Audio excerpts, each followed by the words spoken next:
países del mundo. Y eso es así básicamente porque los asuntos o los problemas de salud mental han ido al alza.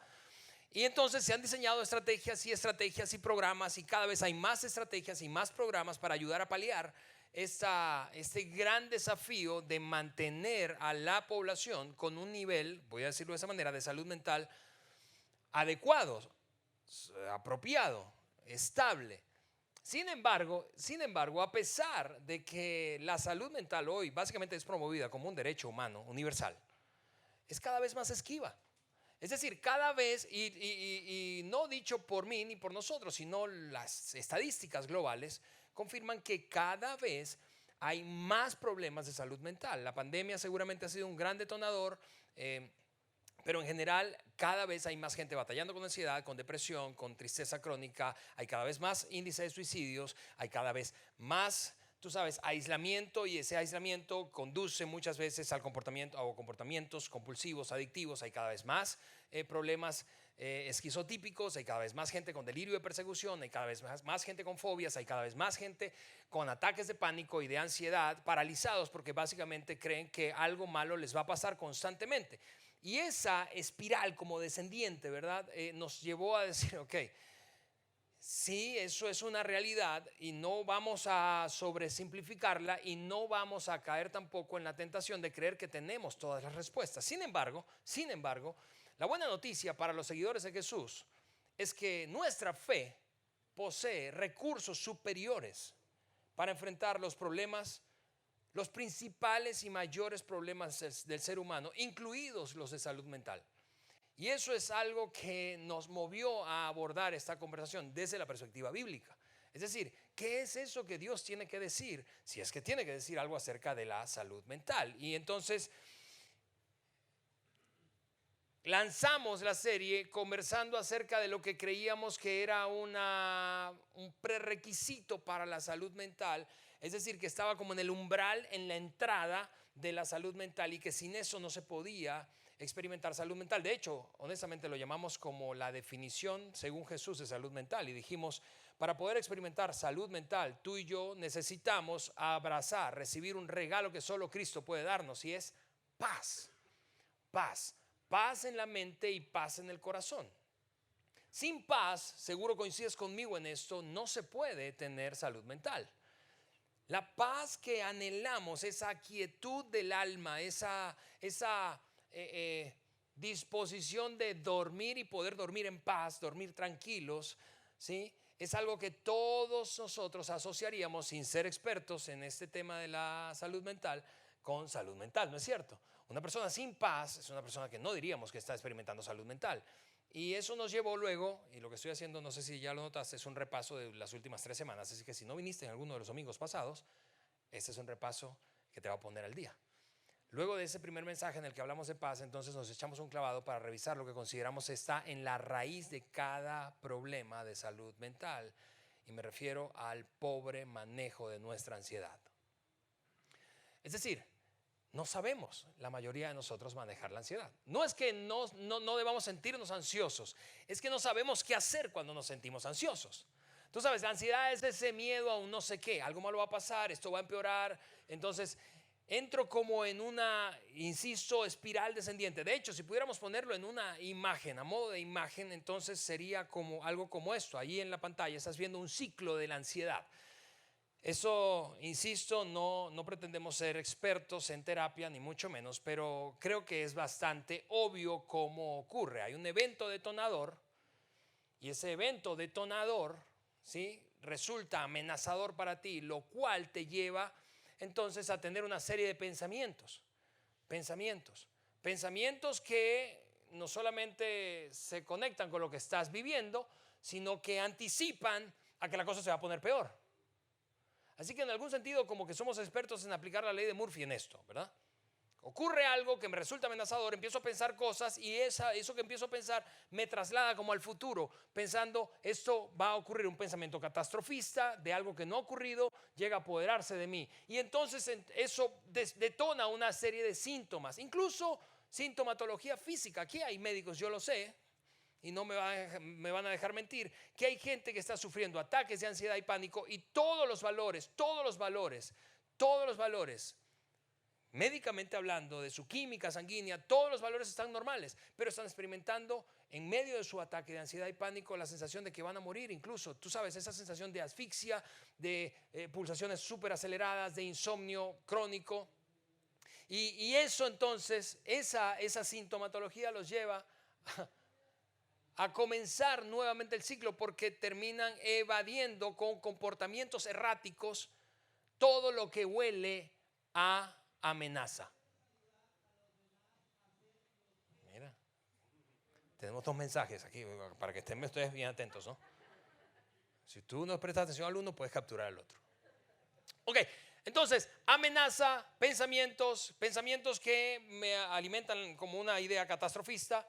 Luego síntomas, incluso algunas veces físicos, y luego comportamiento errático. ¿Comportamiento errático de qué tipo? Comportamiento errático evasivo, comportamiento errático de desórdenes de alimentación, comportamiento errático en cuanto a las relaciones. Me relaciono con quien no debo, consumo lo que no debo, estoy más tiempo a solas del que debo, y mi mente divaga y me desconecto de la realidad, y entonces cada vez que hay un detonante que me resulta amenazador, me siento peor todavía, y es, insisto, una espiral descendente. Y si a eso le agregas ese cuadrito que está en la parte superior derecha de esa imagen, problemas profundos o graves, es decir, traumas de la infancia o experiencias muy duras y traumáticas, ¿verdad?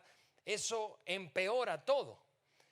Ese ciclo es posible romperlo, y esa es la buena noticia. Y dijimos en la serie, ¿sabes qué? Por eso es que necesitamos repetirnos la verdad, porque esto está, seguramente estás de acuerdo conmigo, impulsado por pensamientos que no se corresponden muchas veces a la realidad. No son verdad, en otras palabras son mentiras. Es una narrativa que detonamos en nuestro interior, que nos hace sentir de cierta manera, pero que no necesariamente es verdad. Necesitamos romper ese ciclo con la verdad, y necesitamos a otros que nos ayuden a repetirnos esa verdad. Otros que nos miren a los ojos y que nos aman, y porque nos aman nos pueden decir, ¿sabes qué? Esto es lo que necesitas escuchar. Quizás no es lo que quieres escuchar, pero es lo que necesitas escuchar.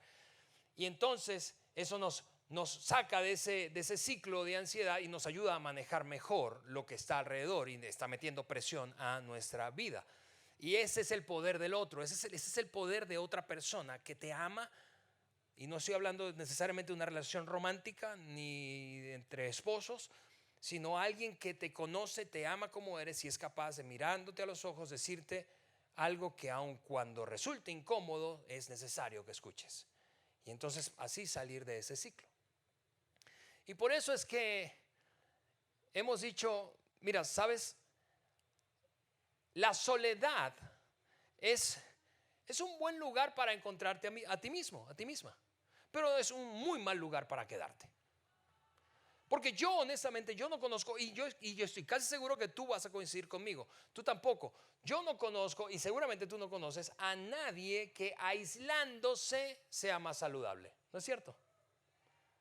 Tenga mejor salud mental porque está más solo, sola y aislado. Al contrario, lo que yo sí conozco es mucha gente aislada con grandes problemas de salud mental. Gente que creyó aquella filosofía, ¿verdad? Capaz y enseñada o sin que fuera la intención, aprendió así desde su hogar, aprendió que los trapos sucios se lavan en casa, y entonces no le dice a nadie por aquello que estaba pasando, y eventualmente se hunde más en sí mismo y es consumido por sus propios pensamientos, fobias y ansiedades, y termina preso de eso. El aislamiento no es un buen consejero cuando se trata de tener o construir salud mental. Así de práctica ha sido la serie, y de hecho hemos tenido el compromiso de hacerla tan práctica que diseñamos un micrositio en nuestro sitio web, en donde colgamos allí más y más y más herramientas que pueden ser útiles a la hora de comprender mejor un tema particular de salud mental. Y ahí en la pantalla vas a ver ahora mismo un código QR que te lleva a ese sitio. Si tú no has visitado el micrositio web que pusimos en vidain.org destinado a la salud mental, quiero animarte a que vayas allí, porque hay recursos escritos en audio y en video que pueden ser útiles para comprender mejor tus propios desafíos o los desafíos de alguien a quien amas, o compartirlo con alguien a quien crees que le hace falta esta conversación. Así que eso fue, amigos, en 10 minutos el resumen de los últimos 3 mensajes. Si no viniste en los 3 mensajes anteriores, pues no le hace, ya sabes de qué se trata la cosa. Ahora lo que quiero hacer es cerrar esta serie abordando la conversión desde la perspectiva del dolor y el sufrimiento que causa atravesar por problemas de salud mental, bien seas tú o bien sea alguien a quien tú amas, ¿sí? Atravesar el sufrimiento y el dolor, o más bien abordar esta conversación a través del sufrimiento y el dolor, desde la perspectiva del sufrimiento y el dolor que causa en ti o en a una persona a quien amas.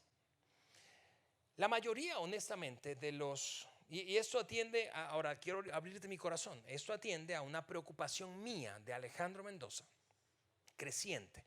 Una preocupación creciente cuando se trata de los seguidores de Jesús y el tema o los asuntos de salud mental. Tengo una preocupación creciente, ¿y cuál es? Que me parece que sin darnos cuenta hemos tecnificado el tema de cómo atender los asuntos de salud mental. Léete este libro, vea 4 sesiones de terapia, conversa con tal o cual persona, implementa esa estrategia, aplica aquella técnica y así vas a salir. Y insisto, como lo hemos dicho desde el primer día, no tenemos nada en contra de la terapia, nada en contra de las herramientas terapéuticas, para nada. Yo soy orientador familiar. Pero el asunto es que todas esas herramientas, doctrinas y corrientes de pensamiento, amigos, se quedan cortos. Se quedan cortos. Y por eso aquí es donde cobra sentido lo que les he compartido o hemos compartido en cuanto a que nuestra fe provee recursos superiores para enfrentar los principales desafíos del ser humano, incluidos los de salud mental. Por lo que en este mensaje, en los minutos que me quedan, voy a compartir contigo 4 doctrinas básicas, o sea, súper básicas. Esto, voy a decirlo de esta forma, es como cristianismo 1.0. 4 doctrinas súper básicas que los seguidores de Jesús creemos o deberíamos creer cuando se trata del dolor y el sufrimiento. 4 doctrinas básicas que los seguidores de Jesús creemos o deberíamos creer cuando se trata del dolor y el sufrimiento. Ahora, yo te decía que esta tecnificación del dolor y la tendencia, voy a usar esta palabra que en un momento más voy a explicar, secular, de abordar el dolor como un accidente, y como cualquier accidente, vivimos en una ciudad esencialmente industrial, los accidentes se previenen. Hacemos de todo para prevenir accidentes y cuando ocurren los resolvemos la falla. Ese para mí es el abordaje principal que hoy hay en el mundo cuando se trata de asuntos de salud mental. Un abordaje desde el punto de vista técnico. Y no tiene nada de malo eso, solo que se queda corto, insisto. Mira lo que dice un hombre al que admiro profundamente, que murió hace un par de semanas apenas de un cáncer de páncreas, llamado Timothy Keller, pensando precisamente en lo que las civilizaciones y el mundo en general plantea de cómo deberíamos manejar o lidiar con el dolor y el sufrimiento humanos. Él decía, el budismo te dice que aceptes tu sufrimiento, acéptalo, así es la cosa. El karma, que lo pagues, porque el karma asume que en otra vida o en otro momento de tu vida tú la regaste y eso te alcanzó hasta este punto en el que estás sufriendo. El fatalismo, que debes soportarlo con valentía. Los fatalistas son los vikingos, ¿verdad? Valhalla, sufre con dignidad. Y el secularismo, y cuando digo secularismo me refiero a ese abordaje que excluye lo espiritual de la fórmula. El secularismo dice que lo evites o lo arregles. Ahora, el sufrimiento, claro que tú y yo coincidiríamos que puede venir de 1000 formas distintas. Todos nosotros vamos a sufrir o estamos sufriendo, aunque no todos, como leías hace un ratito, experimentemos un dolor profundo. Todos vamos a sufrir o estamos sufriendo, aunque no todos experimentemos un dolor profundo. Ese dolor o sufrimiento puede venir de 1000 maneras o de distintas fuentes. El divorcio o la separación, es decir, experimentar, atravesar el divorcio o la separación, o ser hijo o hija de unos padres que están separándose o divorciándose, o ser un padre o madre sola, que está criando a sus hijos sola, ser hijo de una madre soltera, la enfermedad crónica degenerativa tuya o de un ser amado.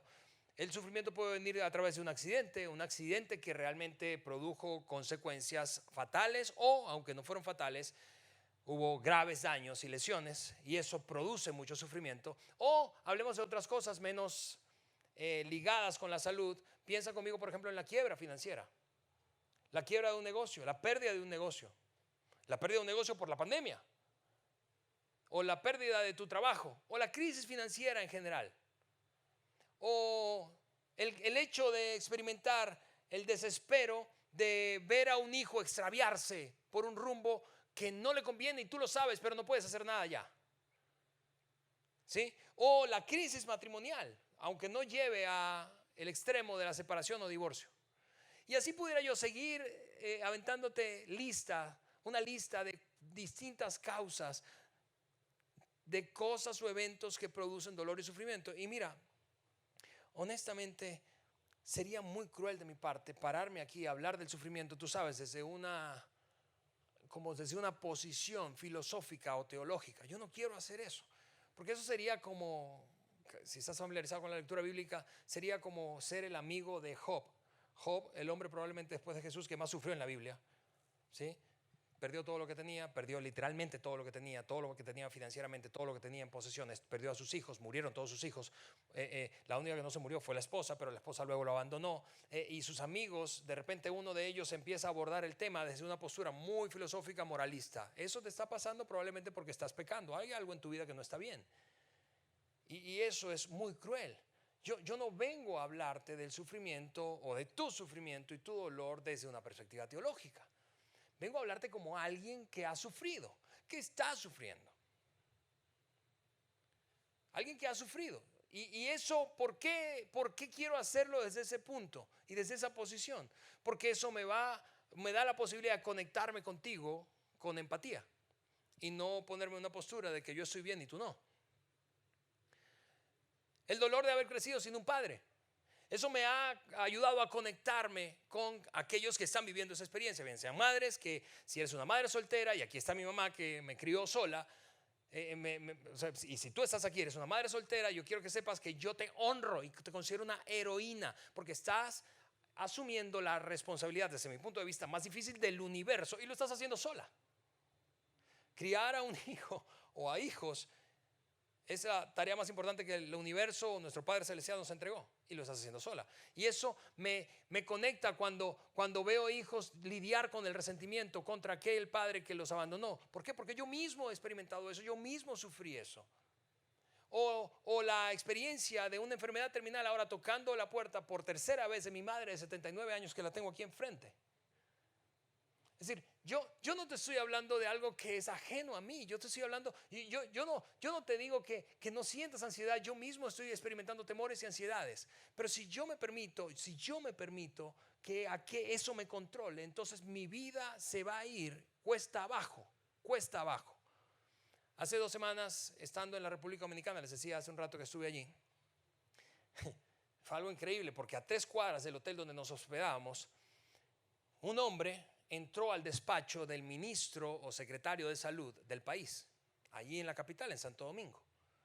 Como era un amigo de su infancia, pasó, porque parecía que tenía un contacto frecuente, pasó, sacó un arma y lo acribilló, le disparó varias veces en el pecho.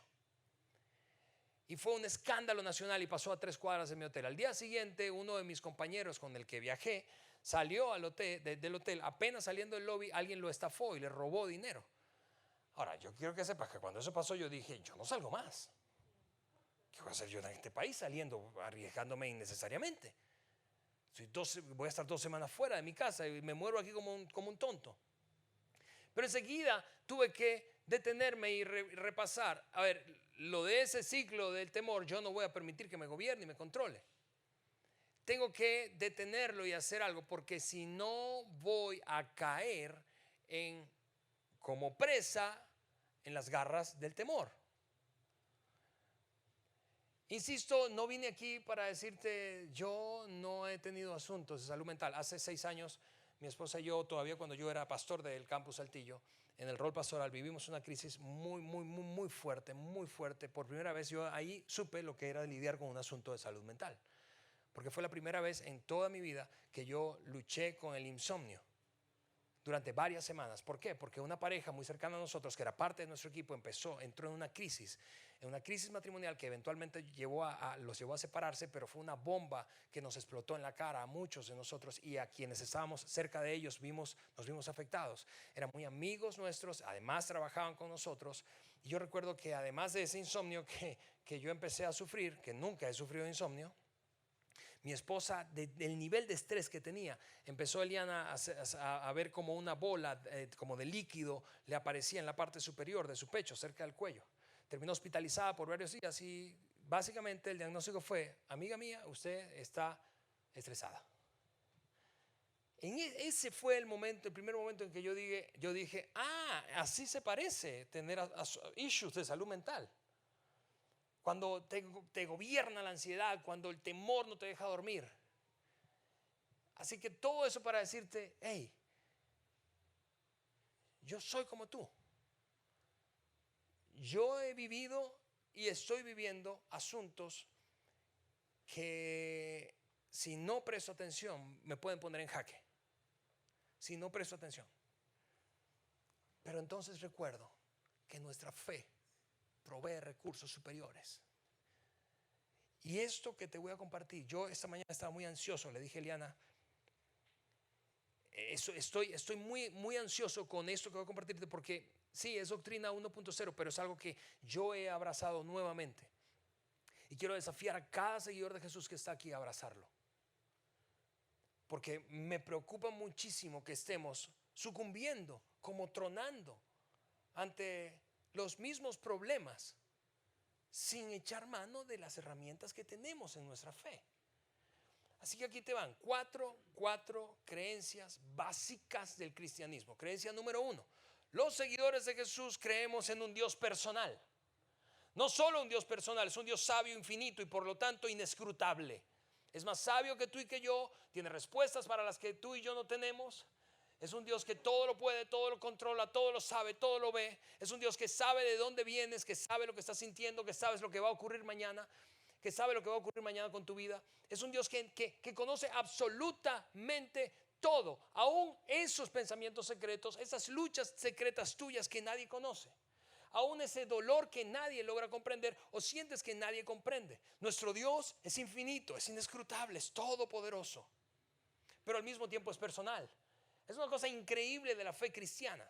Es una cosa extraordinaria y que tiene que darnos libertad. Y si no nos está dando libertad, sospecho es porque no lo estamos abrazando como debemos. Nuestro Dios es infinito. Y eso, seguramente estás de acuerdo conmigo, es mucho mejor que creer que somos víctimas del azar cósmico del universo. Que te tocó, pues. Que lo que estás viviendo es porque pues, te tocó, ni modo. No, yo creo, y tú también crees. Y mira esto, paréntesis. Quienes nacimos en América Latina, 9 de cada 10, en ese gran abanico del cristianismo, de católicos a protestantes, fuimos enseñados en esto. Debe esto ser el pan nuestro de cada día. Debe hacernos detenernos y pensar, a ver, esto me está sobrepasando, pero déjame rescatar una verdad básica de la fe y del cristianismo. Yo creo en un Dios todopoderoso que está junto a mí y me conoce y sabe lo que estoy viviendo. El apóstol Pablo, que honestamente podríamos decir que fue un experto en sufrimiento, en una de sus cartas, esta vez la carta que le escribió a los romanos, dijo esto para ilustrar la magnitud del poder y el amor de Dios hacia ti y hacia mí. Romanos capítulo 8. Nada, dice Pablo, nada podrá separarnos del amor de Dios. Ni la muerte, ni la vida, ni los ángeles, ni los poderes y fuerzas espirituales, ni lo presente, ni lo futuro, ni lo más alto, ni lo más profundo, ni ninguna otra de las cosas creadas por Dios. Nada podrá separarnos. Yo quiero decirte esto: si estás sufriendo en ese momento, te duele o estás experimentando grandes desafíos internos de tristeza crónica, de depresión, de ansiedad, de ataques de pánico, yo quiero que sepas, Dios, el Dios del universo, el creador de absolutamente todo, está contigo. Está contigo. Y está no solo contigo, sino para ti. Él sabe de dónde vienes. Él sabe dónde estás. Él sabe de tus deficiencias de carácter. Él conoce las grietas de tu vida. Él sabe eso. Esa idea que tenemos muchas veces cuando sufrimos de que nadie nos entiende porque nadie está en tus zapatos, yo quiero que sepas, hay una buena noticia. Él sí ha estado en tus zapatos. Y eso me lleva a la segunda gran verdad o doctrina básica. Los seguidores de Jesús creemos además que en Jesucristo, Dios vino a la tierra y sufrió sacrificialmente con y para nosotros. Con y para nosotros. Él sufrió contigo. En otras palabras, cuando tú sufres ahora mismo en tu vida, en el pasado o en el futuro, Él está contigo. Él ha prometido estar contigo. Hay 1000 ilustraciones de esas en la Biblia, de esa verdad. Él está contigo. Como cantamos algunas veces esa canción que dice que hay una cuarta persona en el horno de fuego. Él está contigo, Él está contigo. En tu dolor Él está contigo. Y yo vine a decirte que Él está contigo. No pierdas de vista eso, porque eso pone todo en perspectiva. Él está contigo. Él está contigo. Él no solo sufrió contigo, sino por ti y para ti. Él está a tu favor. Él está a mi favor. No importa lo que yo atraviese, yo puedo tener la seguridad y certeza como seguidor de Jesús que Él está a mi favor. Eso, amigos, es mucho mejor, seguramente coincides conmigo, que pensar que tenemos a un Dios distante y lejano que en algún lugar del universo de vez en cuando se acuerda de su creación. Eso ciertamente es mejor que creer en ese pensamiento agnóstico de que no todo es materia y nada tiene sentido si todo es materia. Somos más que eso. Somos criaturas hechas por Dios. Somos criaturas hechas por Dios. Y Él estuvo tan comprometido a amarte a ti, a amarme a mí, que se hizo como uno de nosotros y sufrió como uno de nosotros para identificarse y que tú y yo podamos experimentar como con nadie empatía. Empatía. Esa frase de, es que lo que pasa es que tú no estás en mis zapatos. Es cierto, pero Dios sí está en tus zapatos, porque Él estuvo en tus zapatos. De hecho, el autor de Hebreos, del libro de Hebreos, dijo, tú y yo no tenemos, y con ese mensaje, con ese pasaje yo lo voy a terminar más adelante, pero tú y yo no tenemos a un Dios o a un sumo sacerdote, hablando de Jesús, distante, como que no nos entiende, no, sino a uno que sufrió absolutamente todo lo que puede sufrir un ser humano, pero sin pecado, para entenderte.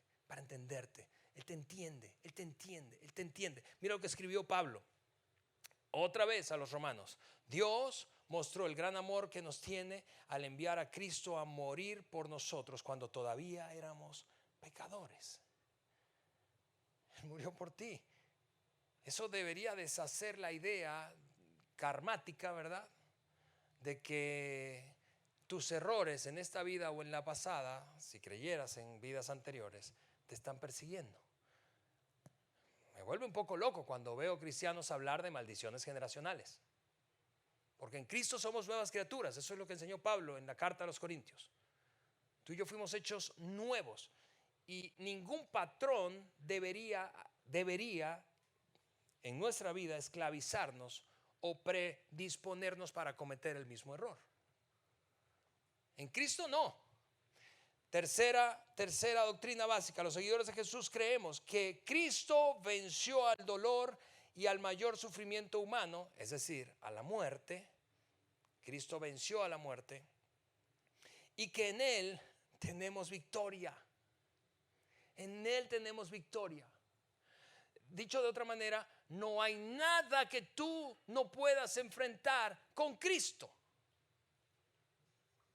No hay nada que tú no puedas enfrentar con Cristo. No hay nada que no hay tristeza, no hay dolor, no hay angustia, no hay absolutamente nada que no podamos enfrentar con Cristo. No hay decepción, no hay sufrimiento, no hay nada que no podamos enfrentar con Cristo. Mira lo que Pablo le escribió otra vez, pero en esta ocasión a los Corintios, hablando del poder de Cristo y la victoria que tenemos junto a Él, por su causa, por su victoria.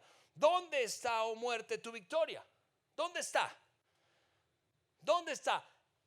Lo que no podía vencer el ser humano era el mayor dolor, la mayor expresión de dolor y sufrimiento para la humanidad, la muerte, la separación eterna. ¿Dónde está, oh muerte, después de la resurrección de Cristo? ¿Dónde está, oh muerte, La versión que yo lo aprendí dice: tu aguijón, y dónde, oh sepulcro, tu victoria. Sorbida es la muerte en victoria. Es increíble. Lo que dice Pablo es: pero gracias a Dios que nos da la victoria por medio de nuestro Señor Jesucristo. A mí me encantaría que tú y yo hiciéramos un ejercicio con esa frase que está en amarillo a la final. Por medio de Cristo, perdón, nos da la victoria por medio de nuestro Señor Jesucristo. Tú podrías decir eso en voz alta, respecto y pensando en tu propia realidad, en tus propios desafíos, en tu propio dolor y sufrimiento. ¿Podrías decir eso? A mí me encantaría que lo dijéramos a la cuenta de 3. Vamos a decir esta frase que está ahí en amarillo. Dice: nos da la victoria por medio de nuestro Señor Jesucristo. ¿Podemos decir eso? A la 1, a las 2 y a las 3. A ver, venga, otra vez con ganas, como si lo creyeras. 1, 2, 3. Nos da la victoria. No hay nada que no puedas vencer. No hay nada que no puedas enfrentar. No hay nada. Nada, absolutamente nada. Nada. Aunque creas y aunque sientas que no puedes, en Cristo puedes. En Cristo puedo. Y esa es una verdad básica del cristianismo. Última verdad. Y ya termino porque ya empezó el piano y ya me van a correr. Los seguidores de Jesús creemos. Yo sé que no se habla mucho de esto hoy en día, pero creemos en la resurrección. Y creemos en la resurrección, amigos. La resurrección de los muertos, la resurrección de entre los muertos, para todos los que hemos puesto nuestra fe en Cristo. Y eso es mejor que pensar que ante la muerte nos convertimos en nada. Eso, mira, yo sería irresponsable. Yo quisiera decírtelo, pero que sería irresponsable de mi parte. Yo quisiera venir aquí y decirte: todo tu sufrimiento y todo tu dolor va a terminarse. Pero eso sería mentira. Parte de tu dolor y parte de tu sufrimiento puede y va a terminar en la tierra mientras vives, pero otra parte no. Otra parte está reservada para terminar de experimentarlo y ya no experimentarlo nunca más en el cielo. Y eso es lo que hace extraordinario, único y bello al cristianismo. Mira lo que escribió Juan, el hombre más cercano de Jesús, ya en su vejez, exiliado en una isla solo, mientras Dios le daba una visión del cielo. Él está viendo el cielo en ese momento y lo está tratando de describir con palabras. Juan dijo: Él, Dios mismo,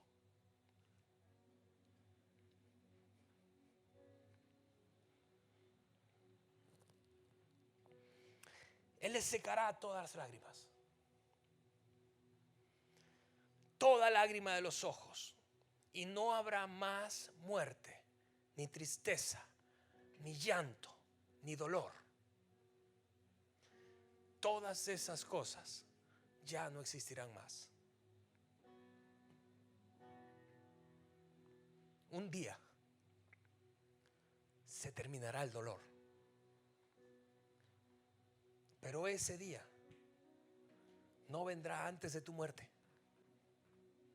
No vendrá antes de mi muerte. A pesar de eso, podemos, mientras vivimos en esta tierra, experimentar libertad, experimentar paz, vencer cada situación que enfrentemos. Y eso es mucho más complejo, más profundo, pero es muchísimo mejor que todo el tecnicismo que hay alrededor de los problemas de salud mental del ser humano. E insisto, no quiero simplificarlo, sobresimplificarlo, ni estoy en contra de nada de lo que los terapeutas tienen como herramientas. Pero sin esto, sin este cristianismo 1.0, creo que pasaremos toda la vida corriendo detrás de una zanahoria. Y nos sentiremos un poquito mejor un ratito. Y luego nos angustiaremos otra vez. y entraremos en desesperación y en depresión y en tristeza y en comportamientos erráticos. Y romperemos nuestras relaciones y nos haremos daño a nosotros mismos sin saberlo. Porque no hemos abrazado a Cristo. Así que esta básicamente es una invitación para que abraces a Cristo. Quizá otra vez. Porque si me preguntas a mí, yo no he encontrado una fuente más confiable, más permanente, que no cambie, que satisfaga mi alma. No lo he encontrado. Por eso nos pasa, aun cuando nunca hayamos leído esa historia, lo que al apóstol Pedro y a los discípulos: Señor, ¿a quién iremos? ¿A quién iremos sino a ti? ¿A quién? ¿A quién que sacie nuestra alma? ¿A quién que perdone nuestros pecados? ¿A quién? ¿A quién que nos abrace y nos ame incondicionalmente y nos acepte a pesar de todo lo que hemos hecho o dejado de hacer? ¿A quién? ¿A quién que nos dé esperanza eterna? ¿A quién que nos alivie el dolor? ¿A quién? ¿A quién que enjugue nuestras lágrimas en el futuro? ¿A quién? ¿A quién que nos dé esperanza eterna? ¿A quién iremos? ¿A tu trabajo? ¿A mi trabajo? ¿A quién iremos? ¿A nuestros sueños? ¿O al desapego de nuestros sueños? Algunos creen eso, que desapegándose entonces no experimentan dolor.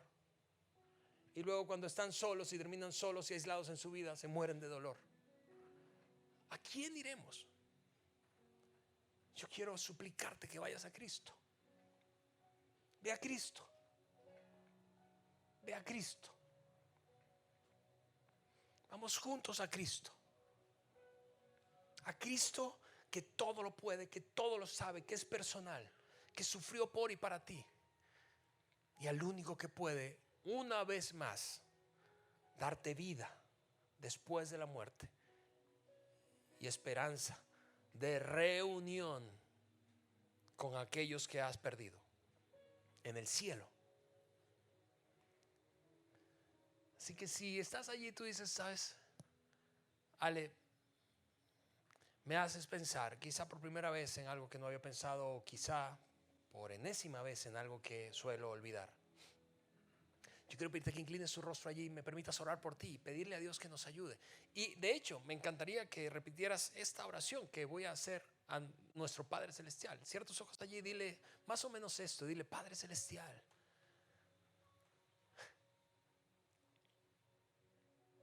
estoy aquí para decirte que acepto tu sacrificio, tu sufrimiento y tu resurrección como la única solución definitiva para mi dolor y sufrimiento, aquí en la tierra y un día en el cielo. Te acepto a ti, Señor, porque solo tú tienes palabras de vida eterna. En el nombre de Jesús. Amén y amén. Amigos, gracias por acompañarnos hoy domingo, Día del Padre. Feliz Día del Padre. Váyanse a comer rico, que tengan una gran semana y nos vemos el próximo domingo. Bye.